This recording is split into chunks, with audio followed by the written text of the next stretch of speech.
하나님의 응답 여호와 이레로 우리에게 주셨습니다. 여호와 이레, 그것의 네 번째 내용입니다. 하나님께서 우리에게 주신 여호와 이레의 응답 네 번째는 예수 이름의 권세입니다. 권세는 제대로 사용을 하면은 그것은 문제를 푸는 열쇠이며 길을 밝히는 빛이며 또 길을 가게 하는 능력이 되죠. 권세를 잘못 사용하면은 그 권세에 의해서 타락하게 되고 몰락하게 됩니다. 그렇기 때문에 여호와 이레로서 우리에게 준 예수 이름의 권세 제대로 찾아야 되겠습니다.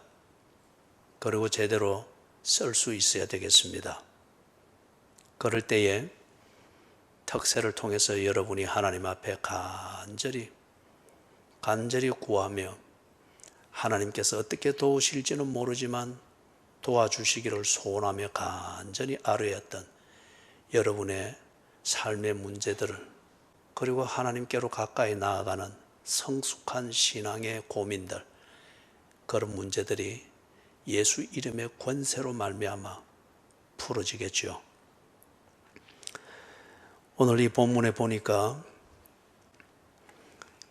바울과 이 일행들이 거기서 생면부지의 땅에서 그들의 그리스도인의 삶을, 일상을 살아가는데, 여기에 한 사람이 등장해서 그들을 돕는 자의 어떤 그러한 위치로서 자기가 역할을 하려고 합니다. 어떤 사람인가 보니 점치는 귀신 들린 여종 하나를 만났다고 합니다. 그리고 이 점치는 귀신 들린 이 여자가 바울과 그 일행을 따라다니면서 여러 날 동안 따라다니면서 이 사람들을 선전해 줍니다.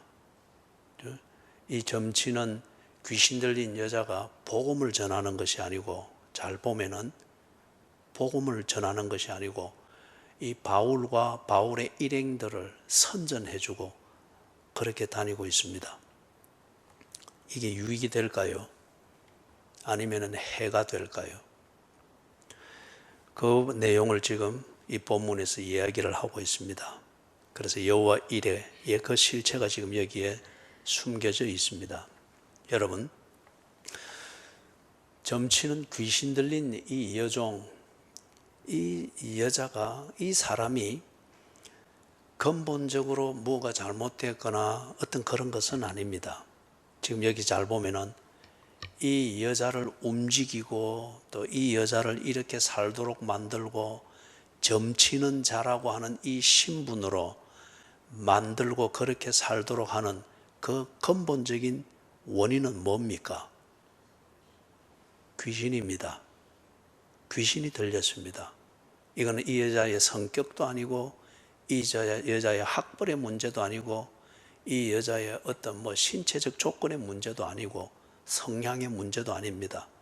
전혀 이 여자가 가지고 있는 자신의 천성이든지 재주든지 의욕이든지 이런 거는 다 무시가 되었습니다. 귀신이 들렸다고 합니다. 그리고 이 귀신은 절대 자기를 드러내지 않습니다. 누구를 드러내고 있습니까? 이 불쌍한 여종을 드러내 가지고 귀신이 하고자 하는 그 짓을 하고 있습니다. 그렇기 때문에 이 여자는 그 사회에서 점치는 귀신 들린 여자로 그렇게 취급을 받고 있고, 이 여자는 그렇게 살고 있습니다. 여러분, 이걸 잘 명심을 하셔야 됩니다. 귀신은 눈에 보이지 않습니다. 그리고 귀신은 절대 자기를 드러내지 않습니다. 귀신은 자기가 부릴 수 있는 사람을 조종합니다. 그리고 귀신은 자기가 부리고자 하는 어떤 사상을 만듭니다. 그리고 그 사상으로 사람을 지배하면서 세력을 그렇게 만들고 귀신이 하고자 하는 짓을 합니다. 지금 제가 이야기하고 있는 이 내용은 과학은 허무맹랑한 소리로 듣는 그러한 얘기들입니다. 과학적이지 않기 때문에 지금 목사님이 하는 말은 전부 다 종교에서나 하는 얘기고 성경에서나 하는 얘기죠. 그래서 종교에 관심 있는 사람들이나 듣는 얘기죠. 그렇게 치부할 수 있겠죠. 과학적 사고방식에 딱 매여 있다고 하는 것 같으면은. 그런데 여러분, 과학적으로는 이걸 실험을 해서 증명을 하고 결과를 만들어내는 이 과학의 틀 안에서는 이 얘기가 안 될 수가 있습니다. 그렇기 때문에 이런 게 없다 말한다고 하면은 정말 그거는 스스로 속이는 것이고 세상을 길들여진 대로만 보는 것이겠죠. 과학을 하는 그 방식으로는 증명되지 않고 거기서는 아주 허무맹랑한 얘기처럼 들릴 수 있는 그 이론에 맞지 않는 얘기일지는 모르지만은 그러나 이게 우리의 삶에 분명히 있는 거잖아요. 우리의 삶에서 이게 없다 그리 말할 수 있는 사회가 아니지 않습니까? 인생살이에서 이게 얼마나 중요한 비중을 차지하고 있습니까? 그죠? 내가 가지고 있는 돋보기로 볼 수 없기 때문에 그것은 존재하지 않는다 이리 말하면은 그거는 참 순진한 것이고 참 덜 성숙한 것이죠. 내가 가지고 있는 이 돋보기로 볼 수 없지만은 그러나 그것으로 볼 수 있는 것보다 더 많은 것들이 존재하고 있고 그렇게 얽히고 설켜서 인생사가 만들어지고 있다고 하는 것 살아보면서 우리는 알지 않습니까? 학교에서 배운 지식으로 다 이해하고 설명할 수 없지만은 학교에서 배우는 지식 그것보다 훨씬 많고 복잡한 것으로 우리 어머니들이 살고 있고 우리 아버지들이 살아왔고 우리 아버지 어머니들이 가정을 세워서 오늘날 우리가 그 똑같은 인생을 살아가고 있다고 하는 것 우리가 살면 살수록 알지 않습니까? 그렇기 때문에 과학도 이 분야를 지금은 인정을 하여서 과학적 방식으로 귀신의 존재를 밝히려고 하고 있고 귀신의 존재가 있는 이 상황에서 심리가 어떻게 되는지 정신과학이 어떻게 되는지 그게 사회과학적으로 어떻게 영향을 미치는지 과학적으로 설명을 하려고 합니다. 이런 걸 보고 우리는 정신과학이라고 하든지 또는 종교학이라고 하든지 그래서 대학교에서도 그것을 정식 분야로 다루고 있습니다. 그러나 과학의 틀 안에서 다룹니다. 중요한 것은 이런 게 없다라고 말할 수 없다는 거예요. 우리의 삶의 현실이 그렇기 때문에. 그래서 오늘 제가 앞에서 이야기했던 이 부분은 우리가 학문적으로 말할 때는 신학적인 영역이라고 합니다. 신학적인 영역. 그래서 그런 부분은 지금 여기서 뭐 구체적으로 학문적인 얘기를 할 필요도 없고 또 그럴 만한 내용도 아니니까요. 그래서 뭘 말하고자 하는가? 귀신은 실제합니다.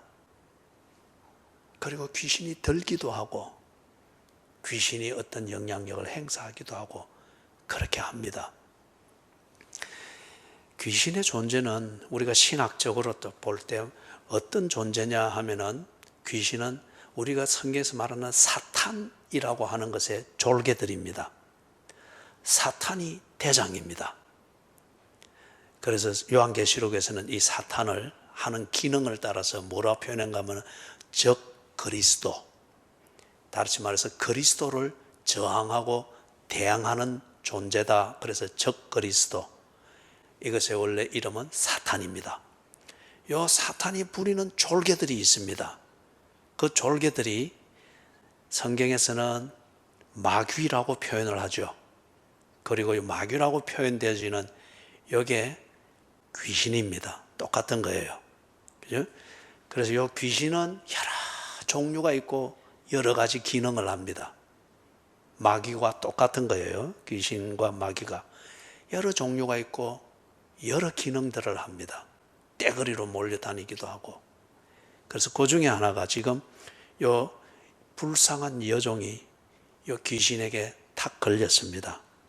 그렇게 해서 이 여종이 자신의 정체성과 재능과 의지와 인격과 이 모든 것은 귀신의 이 영향력 아래 지배를 받고 있습니다. 그러니까 인간이지만은 지금 이 여종은 귀신처럼 삽니다. 그리고 이 귀신은 자기의 정체를 드러내지 아니하고 여종에게 씌어가지고 책임질 모든 일은 이 불쌍한 여종이 다 책임지게 만들고, 그 다음에 그 결과는 귀신이 부리고자 하는 그 목적을 이루는, 이것은 귀신이 그렇게 뒤에 앉아서 이렇게 챙겨 먹는 거예요. 사탄이 이 귀신들을 부려서 하고자 하는 목적이 뭐냐? 간단합니다. 하나님의 나라를 방해하는 것. 이게 사탄의 목적입니다.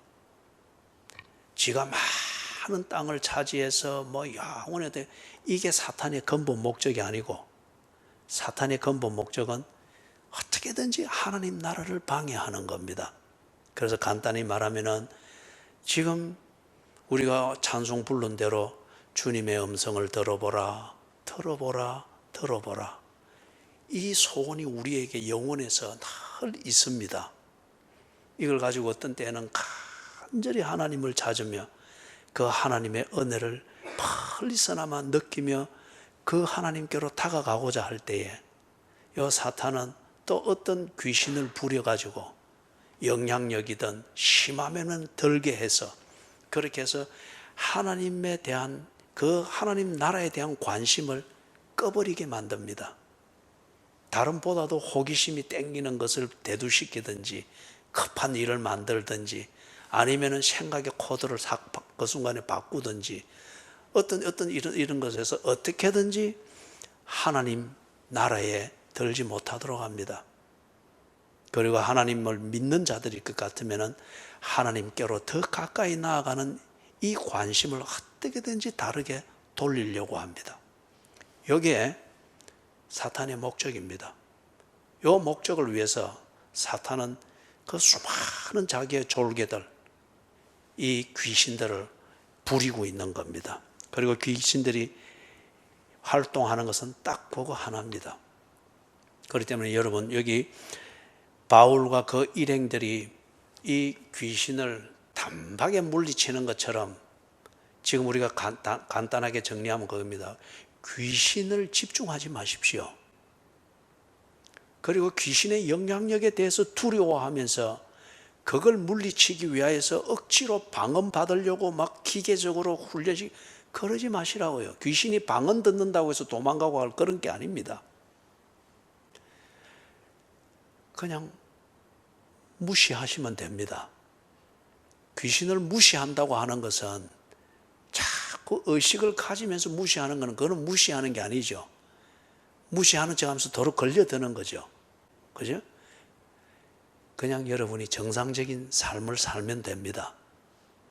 정상적으로 사고방식을 가지고 상식적으로 판단하고, 그리고 합리주의적은 아니에요. 그러나 합리적으로 생각하고 정상적으로 그렇게 생활하고 판단하고 행동하면은, 그러면은 그게 바로 사탄을 무시하는 것이고 귀신을 무시하는 것입니다. 귀신이 가장 두려워하고 무서워하는 것은 정상적으로 생각하고 정상적으로 사는 사람입니다. 정상적으로 사는 사람이에요. 귀신은 내가 이걸 넘어뜨려야지 하고 하면 귀신의 허리춤을 붙잡고서 막 네가 이기나 내가 이기나 해보자 하고 덤벼들면은 이러면 딱 걸리는 겁니다. 우리의 힘으로는 그런 영적 괴물들을 못 이깁니다. 정상적으로 상식적으로 그렇게 사십시오. 그러면은 귀신은 절대 그런 사람 못 건드립니다. 여러분, 제사 지내고 나면은, 조상신을 섬기는 사람들이 제사를 지내고 나면은 그 제사를 지낸 그 음식을 어디다 둡니까? 정상적인 자리에 둡니까? 비정상적인 자리에 둡니까? 그죠? 그런 비정상적인 그런 장소를 찾아다니면서 음식을 먹는 거는 쥐들이든지 길고양이든지 그런 거잖아요. 그죠?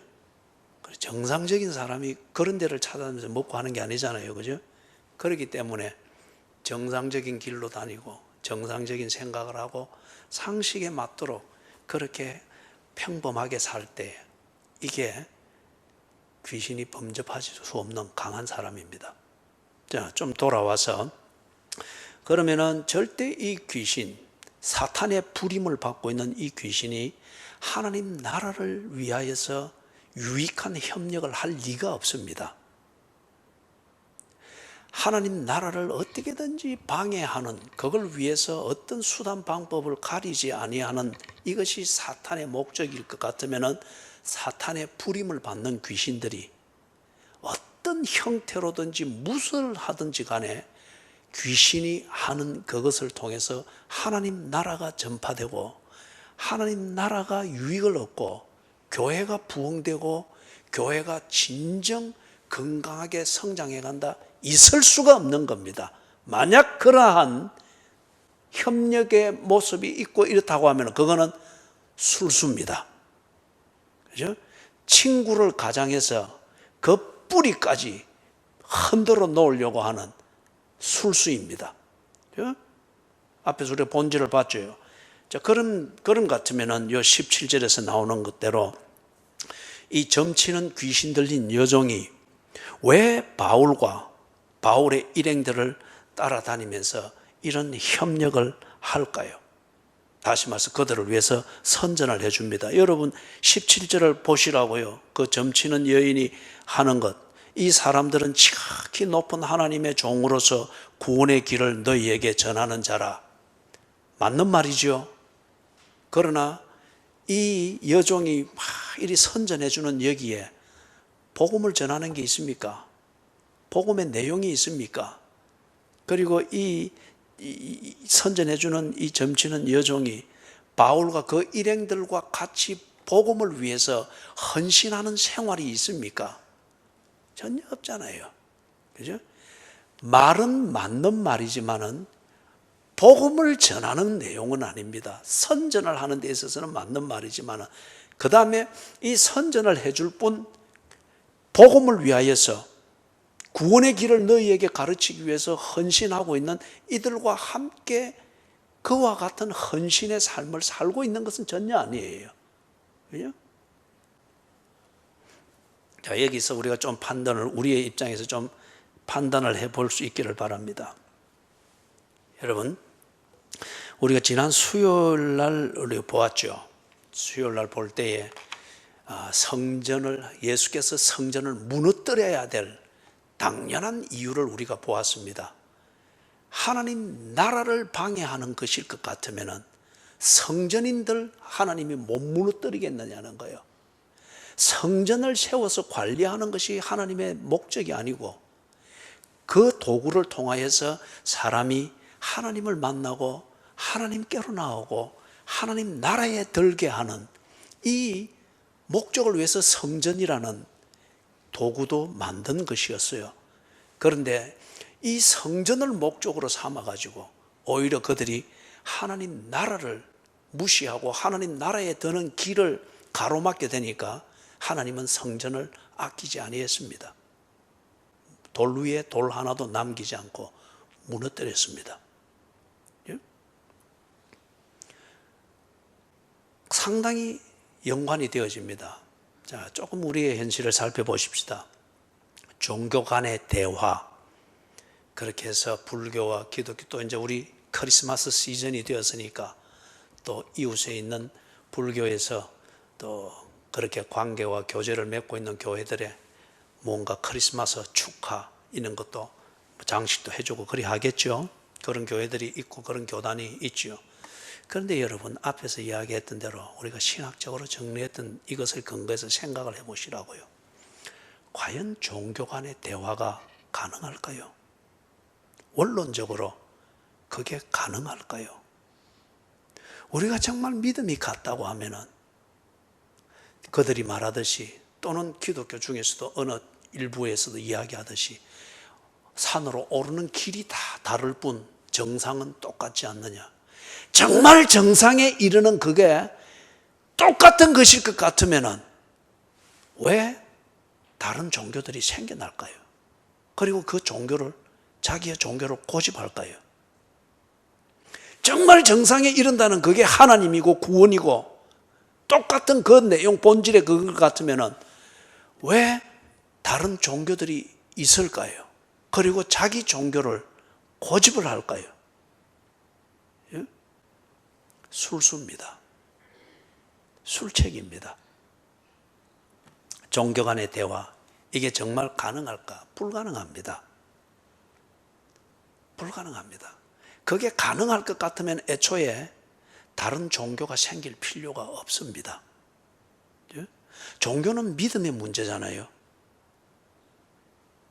자기 종교가 가르치고 있는 그것이 진리라고 믿고 있는 것이고 그것을 믿기 때문에 내 인생과 영혼을 거기에 의존하고 있는 거잖아요. 그런데 어떻게 본질적인 벽을 허물면서 종교 간의 대화가 될 수가 있나?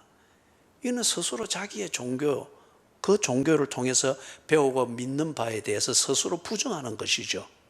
그렇죠? 부정하는 것이죠. 그렇기 때문에 여러분, 불교가 기독교를 대변해 줄 수 없습니다.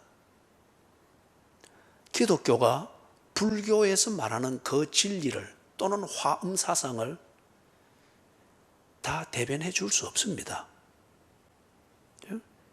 지식적으로는 몇 마디 우리가 할 수는 있을지 모르나 그 지식의 틀을 가지고 그들이 믿고 도를 닦고 있는 이걸 기독교가 말을 해줄 수 없습니다. 모릅니다. 불교가 우리 기독교에서 말하는 거듭남, 하나님의 임재, 예배, 이것을 그들이 대변해 줄 수 없습니다.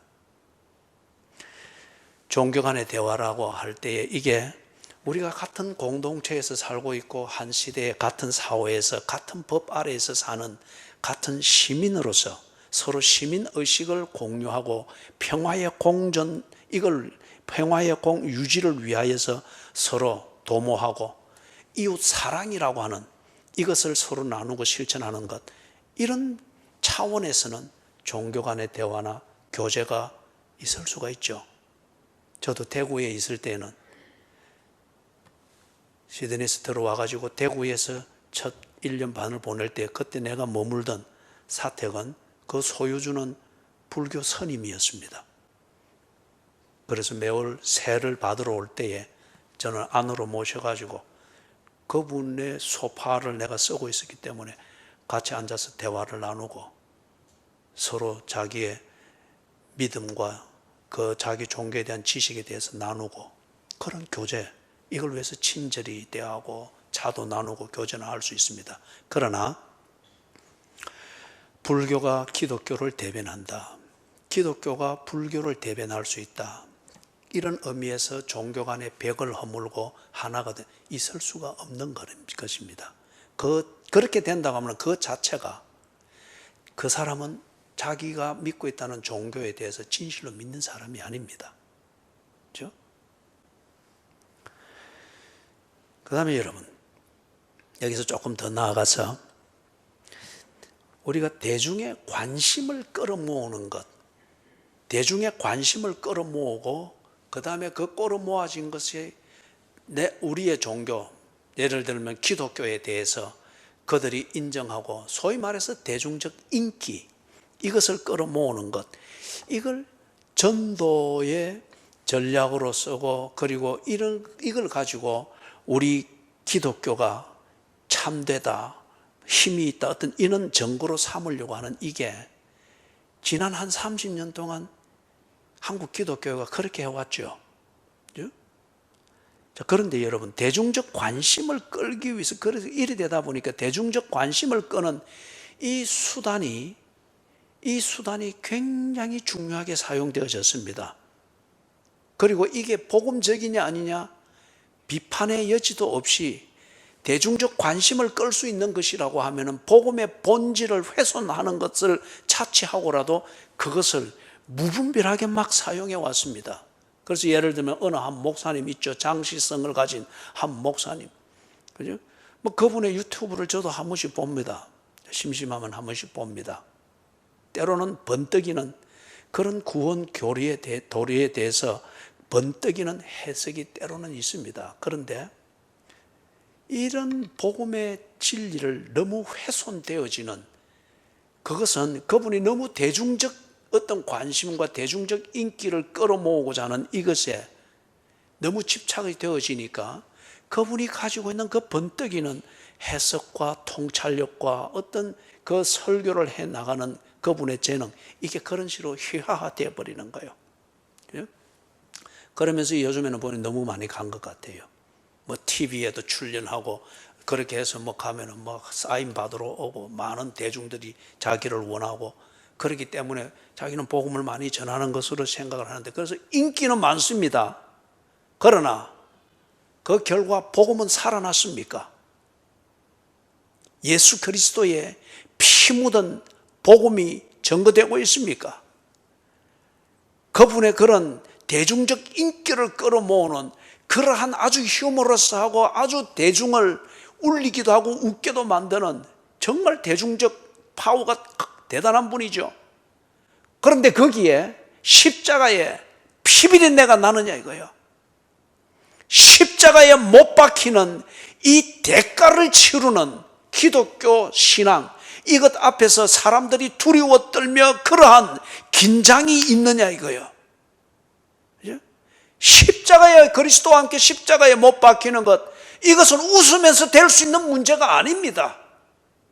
웃으면서 갔다가도 그 결단을 하는 순간에는 정말 영혼을 쥐어짜내는 이 고민이 있게 되는 자리입니다. 이 복음이 그 장시성을 가진 목사의 대중적 그런 집회와 대중적 영향력을 통해서 이 복음이 살아났느냐 이거예요. 한국 교회에 이 복음이 증거되어졌느냐 이거예요. 부활과 하나님의 임재, 귀신을 때려잡는 하나님의 이 절대 주권, 그 앞에서 돈을 엄청나게 벌어주는 신통한 전쟁이라 할지라도 이 돈줄을 끊어내는 하나님의 정의로운 주권, 이것이 증거되어졌느냐 이거예요. 대중적 인기가 결코 복음을 증거하는 통로가 아니었습니다.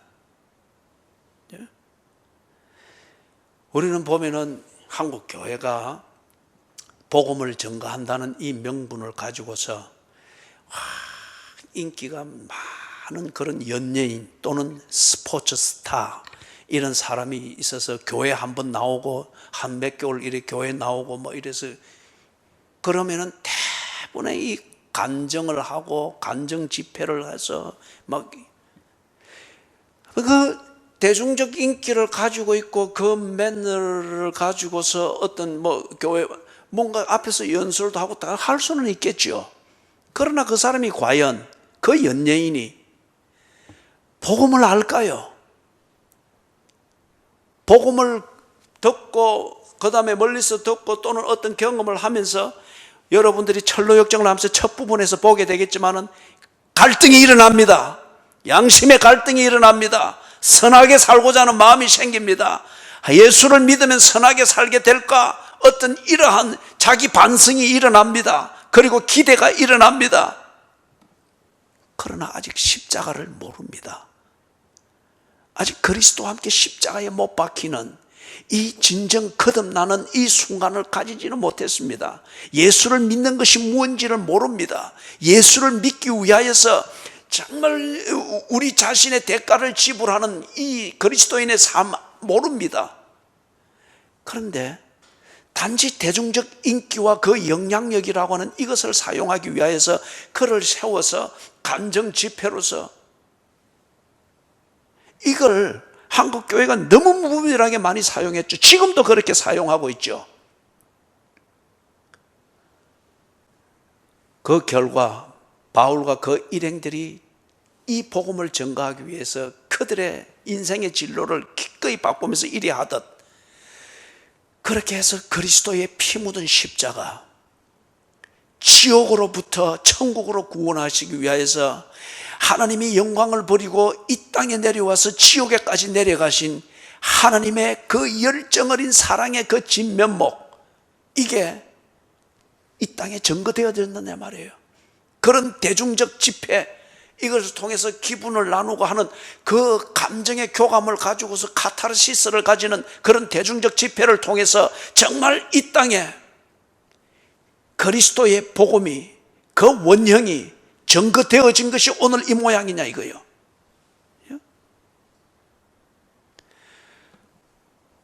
한 4, 5년 전에 극동방송에서 해운대 그 해변에서 전도 집회를 했죠. 아마 매년 그렇게 하는 모양인데 코로나 때문에 한 2년 정도 막힌 것 같아요. 그때 저는 그걸 보면서 대단히 분개했습니다. 그리고 그 PD가 전화가 왔더라고요. 목사님, 이런 게 있으니 도와주세요. 어떻게. 그래서 저는 그 홍보물 나오는 거 보고 그 PD한테 아주 쏘아붙였습니다. 나는 이 전도 집회를 위하여서 도울 것도 없지만은 내가 안 도운다고 해서 나는 영향력 있는 목사가 아니기 때문에 아무 영향이 미칠 수 없겠으나 내 개인적 양심으로는 나는 이 집회에 동참할 수 없고 동의할 수 없습니다. 당신들이 정말 이 집회를 가지고 복음을 전하기 위해서 그렇습니까? 아니면은 대중을 끌어모아서 당신의 방송국의 프로그램을 선전하기 위해서입니까? 왜 이 가수가 이 전도 집회에 메인 스피커가 되어야 됩니까? 그 가수를 알고 있습니다. 아주 베테랑이죠. 알고 있습니다. 정말 그 가수가 거듭났느냐? 검증이 안 되는 가수입니다. 공연 활동을 하는 것이나 사생활이나 이런 것을 볼 때에 그가 정말 그런 대형 집회에서 나서서 이 전도 집회에 중심 강사로 나서가지고 자기의 간증을 할 수 있는 것, 자신의 연예인으로서 문화적인 그러한 맥락에서 자기가 뭔가 자기의 종교가 뭔가를 이야기하면서 그럴 수는 있겠으나 구원에 초청을 하는 이 결정적인 순간에 이것을 위하여서 그가 나서서 설교를 대신하여서 자기의 간증으로 구원 초청, 주님의 음성을 들어보라 할 수 있느냐 말이에요. 내가 그 사람의 사생활을 알고 있고 그의 연예인 생활을 알고 있기 때문에 그가 기독교인이라고 무슨 자기의 명분에는 쓸 수 있을지 모르나 내 눈에는 거듭난 자, 그래서 거듭남이 무언가를 말하면서 대중 집회에서 이 설교를 대신할 수 있는 간증을 할 사람이 아니라는 거예요. 그런데 그 사람을 중심 강사로 내세우고 그 가수의 사회적 영향력과 인기를 빌미로 삼아서 홍보를 하고 있고 사람을 끌어모으려고 하는 그 방송국을 위해서 무엇을 할 것이냐 이거죠. 귀신이 선전해 준다고 해서 그게 복음 증거를 위해서, 하나님 나라를 위해서 도움이 되는 것이 아니었습니다. 사랑하는 여러분, 조금 더 우리가 나아가면 이렇습니다. 수요일날 우리가 보았던 것처럼 한국교회가 전도의 명분 또는 사람을 끌어모으고 교회의 부흥을 위하여서, 부흥 이리 말하면 다 사람 숫자를 끌어모으고 때 되면 건물 세우고 그런 거잖아요. 그런 거였잖아요. 지금도 되게 그렇고, 그죠? 그렇기 때문에 어떻게든지 사람을 모으고 이질감이 없도록 어떻게 이리 하기 위하여서 문화적으로 소통이 되는, 여기에 굉장히 교회들이 관심을 많이 가졌습니다. 지금도 그렇고, 그죠? 문화적으로 뭔가가 하나가 되어지고 문화적으로 소통이 되어지는 여기에 아주 초점을 맞추다 보니까, 예를 들면 세대 간의 장벽을 없앤다. 어떻게 들으면 맞는 말이에요. 그러나 달리 들으면 이것으로서 그 사회의 전통이 무너지고 가치를 보존하고 전승시켜가는 이 통로가 그냥 그대로 무너지는 것이죠. 부모 없이 어떻게 자녀가 있습니까? 노인 세대 없이 어떻게 젊은 세대가 있을 수 있습니까? 노인 세대와 젊은 세대의 분명한 구분과 그 역할이 존중되지 아니하는 그 사회가 어떻게 20년 뒤를 보장할 수가 있겠습니까? 세대 간의 장벽을 허무는 것, 문화적으로는 필요할 줄 모르나 도덕적으로는 지켜져야 될 당위성이 있습니다. 젠더 갈등, 남성과 여성 또는 뭐 이런 성과 저런 성, 모든 것을 다 갈등 구조로 세우고 교회가 하나 되고 뭔가 부흥이 되려고 하면은 이런 갈등이 없어야 된다. 그렇기 때문에 교회가 뭐 동성연애든지 동성결혼이든지 무슨 성전환이든지 뭐 어떤 모든 이런 것에 대해서 관용을 베풀고 교회에 와서는 그런 것에 대해서 두려움이 없고 오히려 그들이 보호되고 권장이 되어져야 된다. 그들이 한 인간으로서 보호받고 새롭게 생각을 하고 또 다른 기회를 받는 이걸 위해서 교회는 내 이웃을 내 몸처럼 사랑하는 이걸 위해서 어떻게든지 그러한 벽을 허물고 품어야 됩니다. 그러나 그것이 잘못이며 성경을 위배하는 것이며 창조의 질서를 어기는 것이며 나아가서 하나님의 명령을 어기는 죄라고 하는 이것은 분명히 가르쳐야 됩니다. 이 벽을 허물면서까지 문화적 소통이 될 수 있도록 길을 턴다고 하는 이것으로서 교회가 사람은 끌어모으는지 모르겠으나 예수 그리스도의 십자가의 피비린내는 페브리즘으로 바뀌겠죠. 향수로 바뀌겠죠.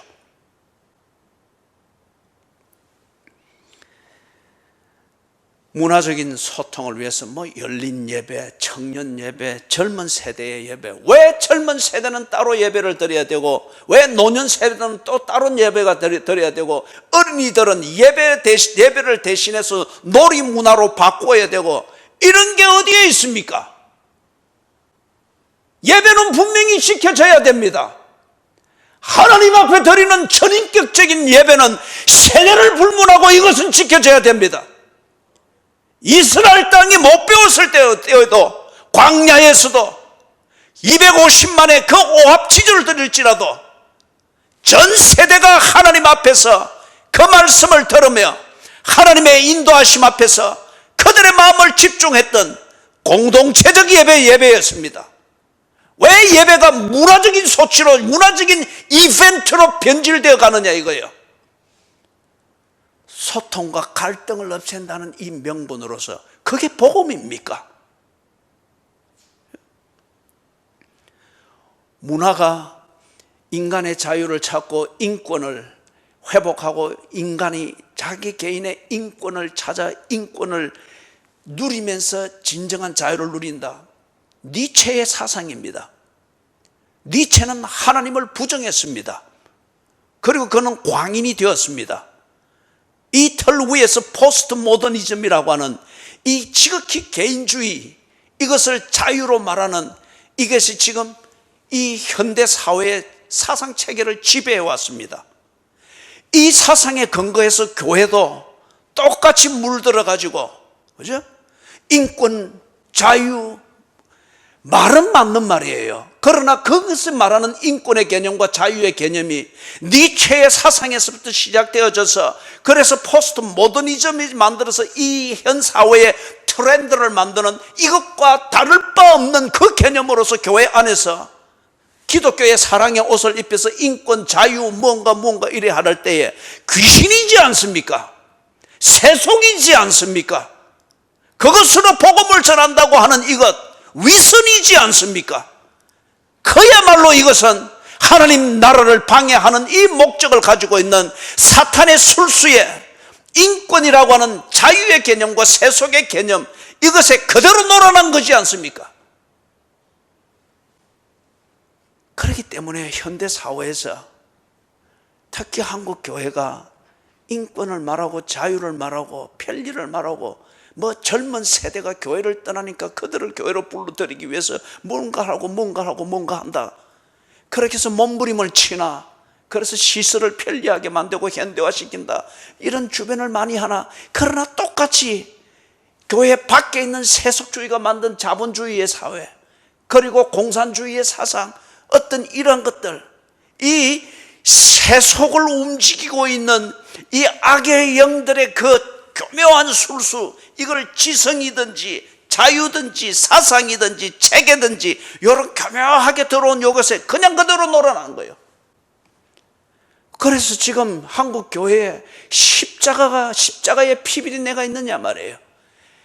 인권을 주장하고 그래서 청소년들을 끌어모으기 위해서 교회 옥상에서 삼겹살 파티하는 고기 냄새는 많이 나고 그것을 먹고 잠시 웃고 즐기는, 그래서 어떤 도덕적 벽도 없이 그냥 소위 말하는 세대 간의 벽을 허무른 소통이 원활한 것처럼 보이는 이러한 잡다한 시끄러운 소리는 있는지는 모르나 예수 그리스도의 피비린내 나는 십자가의 복음은 있느냐 말이에요.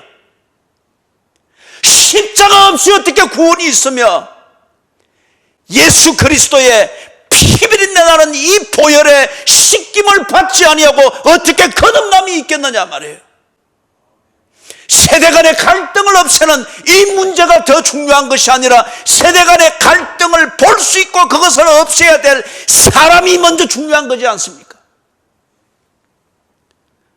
거듭나지 아니한 그 사람이 어떻게 해서 살아있다 말할 수 있습니까? 말씀을 정리를 합니다. 18절을 보면은 바울이 이와 같은 것을 깨닫고 우선 앞에 서서 그 지역에서 이 점치는 귀신 들린 여종이 아주 영향력이 강합니다. 그래서 16절을 보니까 여러 주인들에게 많은 돈을 벌어주면서 이익을 끼친다. 그럼 아주 용한 점쟁입니다. 그죠? 그리고 자기들 뒤에는 이 돈 많은 주인들이 딱 배수진을 치고 있으니까 굉장히 그 사회에서는 영향력이 있는 점쟁입니다. 이런 사람이 바울과 그 일행들 앞장서서 이 사람들이 누구며 막 선전을 해주고 그럴 때에 이 바울과 그 일행들이 꼭 한국 교회에 교회가 다 그런 건 아닙니다만은 한국 교회가 교회를 부흥시키고 빨리 건물 짓고 사람 끌어모아서 외형적인 세력을 보이고 그걸 빨리 만들기 위해서 어떻게든지 선전하려고 하고 막 그러지 않습니까? 그 사고방식으로 바울이 그렇게 생각했다면 이건 좋은 기회가 될 수 있겠죠. 이 영향력이 있고 신통한 점치는 이 여자가 앞에 나서서 막 선전해 주니까 신통할 수 있고 유익하게 이렇게 볼 수가 있겠죠. 그런데 바울은 거기에 속지 않았습니다. 귀신은 결코 기독교를 대변해 줄 수 없습니다. 귀신의 사고방식을 가지고 만들어진 어떤 매력적인 사상이든지 이론이든지 체제는 결코 십자가의 복음의 본질을 드러내 줄 수 없습니다. 그래서 바울이 이것을 놓치지 않았습니다. 바울은 건물 짓기 위해서 거기 간 거 아닙니다.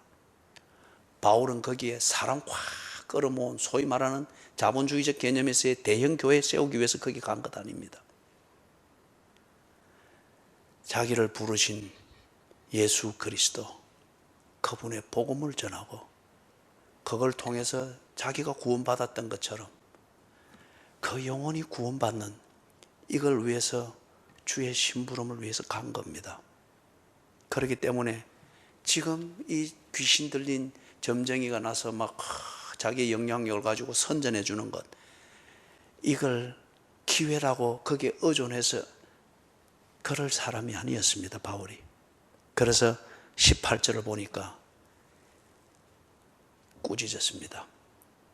꾸짖되 그 여자가 문제가 아니잖아요. 그 여자를 부리고 있는 귀신이 문제인 것을 바울은 통찰했습니다.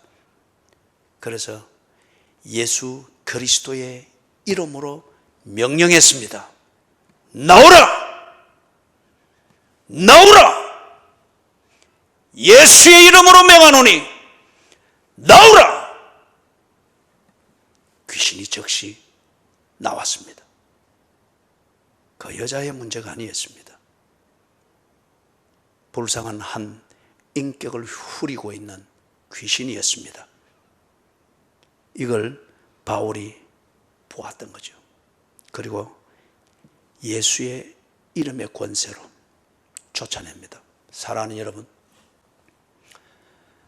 하나님이 우리에게 주시는 응답의 네 번째 여호와 이레, 예수 이름의 권세입니다. 여러분이 개인적으로든지 우리가 교회의 입장에서든지 우선 이용할 수 있는, 그게 기회인 줄 알고 덥석 물고 그것에 편성해 있고 그걸 이용해 먹으려고 하면은 여호와 이레는 언제나 우리 눈에서 숨겨져 있습니다. 아브라함이 순종할 때까지는 바로 뒤에 걸려있는 양도 못 봤지 않습니까? 그게 여호와 이레의 신비입니다. 날 우선 보기에 내게 도움이 된다, 협력이 된다, 뭔가 그게, 그래서 그게 귀신인지 또는 하나님 나라를 방해하는 건지 유익한 건지 이런 전혀 비판 없이 우선 편리하고 우선 이익이 되고 우선 도움이 된다, 그래 해서 덥석 그리고 그게 친구고 이웃이고 뭔가 그리 될 때에 여러분은 귀신의 술수에 이용당하고 있을 뿐입니다. 요즘 그런 신종 사기가 많다 하죠.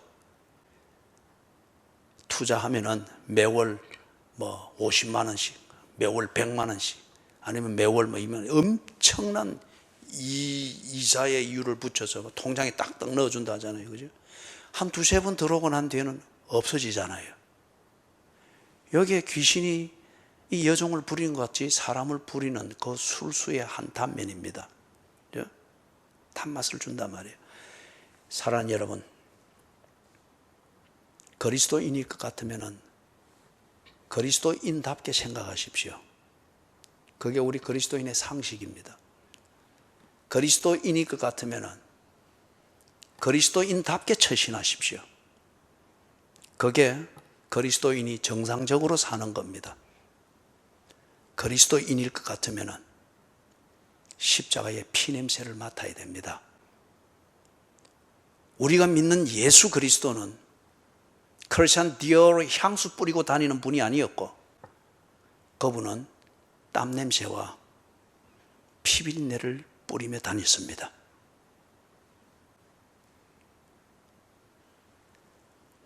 편리한 것을 찾아다니지 마시고, 그리고 쉽고 편한 것, 그게 결코 하나님이 주신 응답이 아니라는 겁니다. 적어도 우리가 당면한 문제를 푸는 그 길에 있어서는 그리스도의 십자가, 그리고 그 십자가를 지는데 나왔던 것은 피비린내였습니다. 찢어지는 살의 고통이었습니다. 이것으로 이끄는 것, 그것을 딱 분별하십시오. 그리고 그것을 스스로 극복을 못하면 예수 그리스도의 피비린내, 이걸 체질처럼 안을 수 있는 사람은 없습니다. 믿음으로 안아야 됩니다. 이 믿음으로 지금 자본주의, 공산주의, 포스트 모더니즘, 엘리트주의 또는 성공주의, 물질주의, 업적주의 이런 것으로서 무언가를 만들 수 있다라고 하면서 기회처럼 아주 편하고 매력적으로 그렇게 딱 왔으나 그리스도인의 삶의 상식과 정상적인 그 길을 벗어나게 만드는 이 앞에서 내가 그리스도의 피비린내밖에 나지 않으면 이 길을 가리라, 이것을 선택하리라 저절로 되지 않습니다. 믿음으로 됩니다. 이 믿음을 위하여서 예수 그리스도의 이름으로 명령하십시오. 예수 그리스도의 이름으로, 그 권세로 여러분의 연약함에 대하여 명령하십시오. 이 귀신의 실수를 부리고 있는 세속적 사고방식과 세속적 가치관과 세속적 문화에 길들여져 있는 여러분의 체질을 누가 바꿀 수 있습니까? 예수의 이름의 권세로만 됩니다.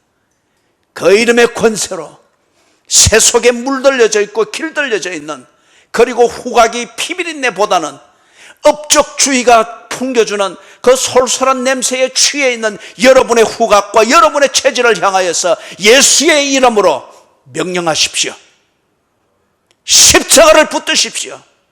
그리고 그리스도인의 상식을 회복하시고 그리스도인의 삶의 정상적인 처신을 회복하십시오. 그러지 아니하면은 여러분은 섰다 생각하는 그 오만함, 그 가시에 걸려서 귀신이 부르는 술수의 도구가 될 것밖에 없어요.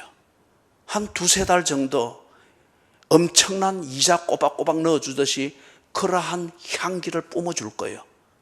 그러나 그 뒤에는 없습니다.